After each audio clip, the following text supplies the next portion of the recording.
Hello, everyone, and welcome back to another episode of Student Express Review. Today, we're going to be covering Unit 4 of AP European History, which focuses on the scientific, philosophical, and political developments from the period of about 1648 to 1815. This unit explains how Europeans began using reason and science to challenge traditional authority. So let's get right into it. So let's get started on some context. After the end of widespread religious wars, Europeans increasingly searched for more rational explanations of the world. Literacy expanded, printing spread ideas faster, and thinkers began asking whether human reason could improve society, government, and daily life. So there's a lot of big questions that are being asked here, and Europe is going to attempt to answer some of these. So the first thing we got is the scientific revolution. Now this is a huge, major turning point in how Europeans would look at not just politics, government, but the entire pretty much existence for them. The scientific revolution marked a major shift in how Europeans understood nature. Instead of relying on religious or classical authorities, scientists used observation, experimentation, and mathematics to help explain the natural world around them. And this would challenge the traditional authorities like the church and monarchies, further showing how far they've come since the medieval ages. So there are a couple key thinkers within the scientific revolution. There is Copernicus, who proposed the sun-centered universe, that the Earth revolves around the sun rather than the sun revolving around the Earth, as many people had thought before then. Galileo used telescopes to support this idea, which brought him into some trouble with the Catholic Church. Kepler showed that planets moved according to mathematical laws, and that they could be mapped out and tracked. And Isaac Newton tied these ideas together by proving that the universe operates according to universal natural laws. And this would reinforce the belief that reason could help uncover these truths about nature, about the universe. So the other major thing that was going on at the time was the intellectual movement of the Enlightenment. This is a huge deal for especially the monarchs, as this would eventually come into direct conflict with them. But the Enlightenment applied scientific reasoning to society and government. Enlightenment thinkers believed reason, rather than tradition, should guide politics, religion, and law. They emphasized progress, natural rights, and education for everyone.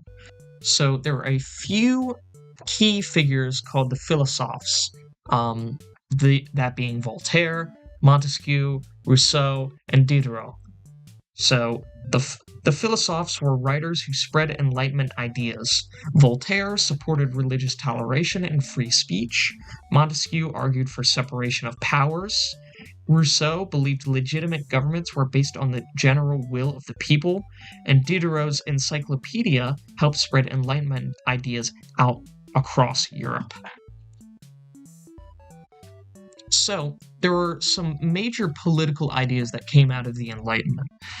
The Enlightenment thinkers argued that governments exist to protect natural rights like life, liberty, and property, and most notably was John Locke, who believed that political authority came from the consent of the governed, and that people had the right to overthrow unjust rulers.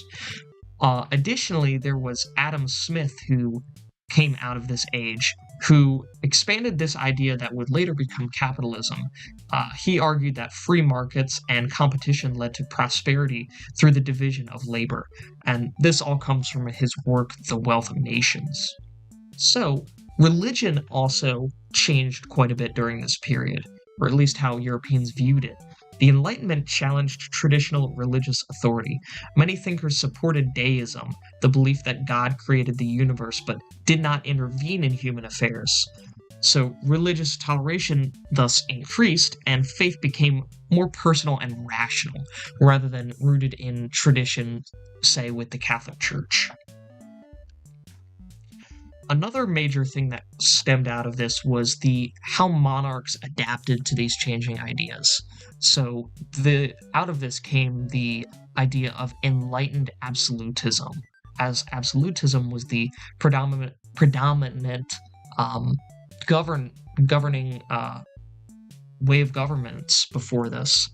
So monarchs attempted to adapt the Enlightenment to fit them and to suit them.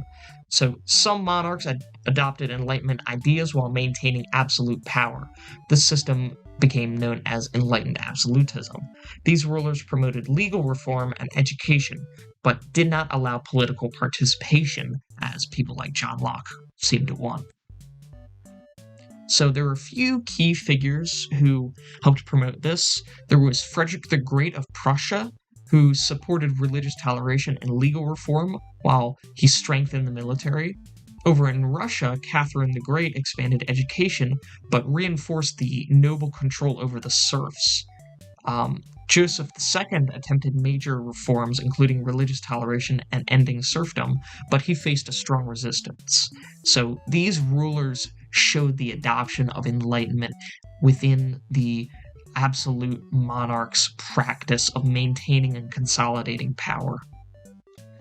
So moving on, the Enlightenment had this weird little effect that wherever the Enlightenment tended to spread, revolutions would there come after. So Enlightenment ideas, by its definition, inspired challenges to traditional authority of monarchs and the church. These ideas influenced a couple revolutions, most notably the American and French revolutions. These ideas about equality before the law and constitutional government really got people fired up back then. And the calls for constitutional governments became enough that full-on revolutions took place. So, we are moving into our MCQ part of the video. So, I'll go over the question. You can pause and think about it if you need to, and then I'll go over the answers. So, question 1.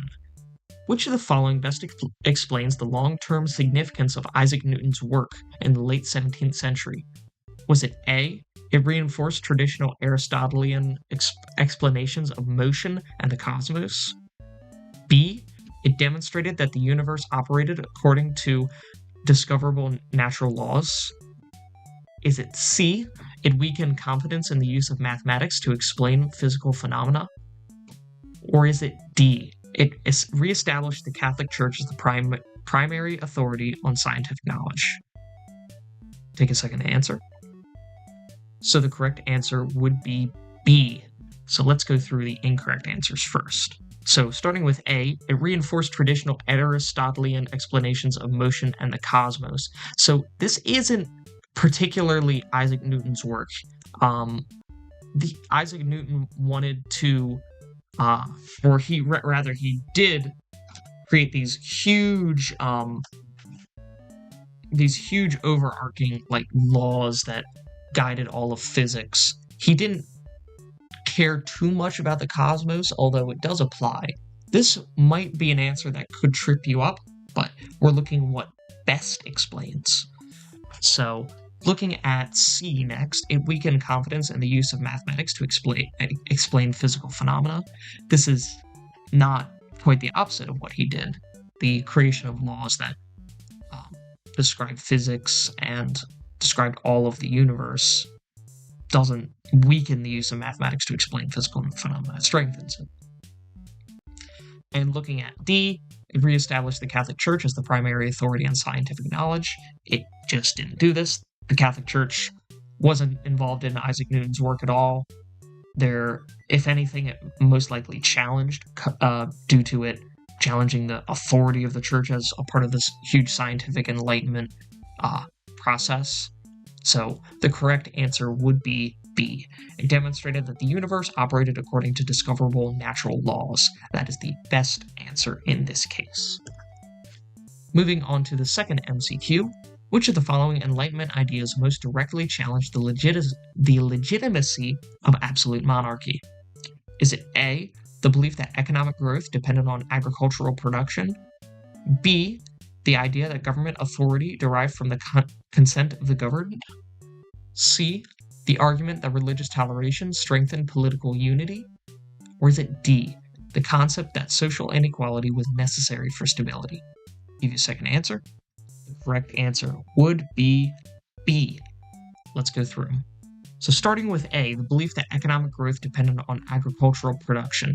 So this doesn't necessarily challenge the legitimacy of absolute monarchy.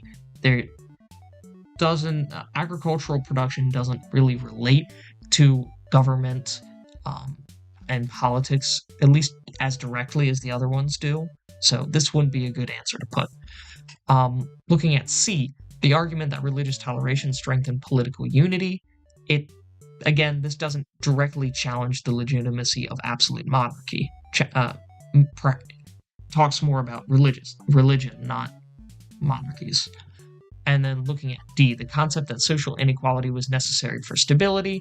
Again, this doesn't directly challenge government authority. The effects of it might, but again, we're looking for the best answer here. So the correct answer would be B in this instance. The idea that government authority derived from the consent of the governed, that can directly challenge government's views, especially if it's an absolute monarchy. All right, moving on to the last multiple choice question. A historian arguing that Enlightenment absolutism contained inherent contradictions would most likely cite which of the following as evidence? Is it A, monarchs adopted Enlightenment ideas while maintaining centralized political authority? B, enlightened rulers eliminated standing armies to promote peace? C, Enlightenment thinkers rejected the concept of legal reform? Or D, absolutist states refused to modernize their bureaucracies? Give you a second answer. The correct answer would be A in this instance. So let's take a look at it. So starting with B, enlightened rulers eliminated standing armies to promote peace. First of all, enlightened rulers typically didn't really do this, but even if they did, this isn't necessarily contradictory to an enlightened absolutist ruler. Not at least in the instance that those two ideas of enlightenment and absolutism conflict by doing this. Looking at C, Enlightenment thinkers rejected the concept of legal reform. Again, doesn't directly challenge absolutism in this instance. We're looking for the best answer here. Looking at D, absolutist states refuse to modernize their bureaucracies. Again, nothing inherently Enlightenment or challenging the Enlightenment about that. So our best answer would be A. Monarchs adopted Enlightenment ideas while maintaining centralized political authority. And the Enlightenment argues that power should come from the consent of the governed. Monarchies centralizing that authority is going to conflict with that belief. And with that, we come to the end of another unit. I thank you all so much for watching, and remember, we make these videos so that you can stress less. Please tune in next time to either another AP European history video or one of the other videos we produce here. We put a lot of effort into these videos, and we hope you get some sort of worth out of them. So thank you all for watching, and take care.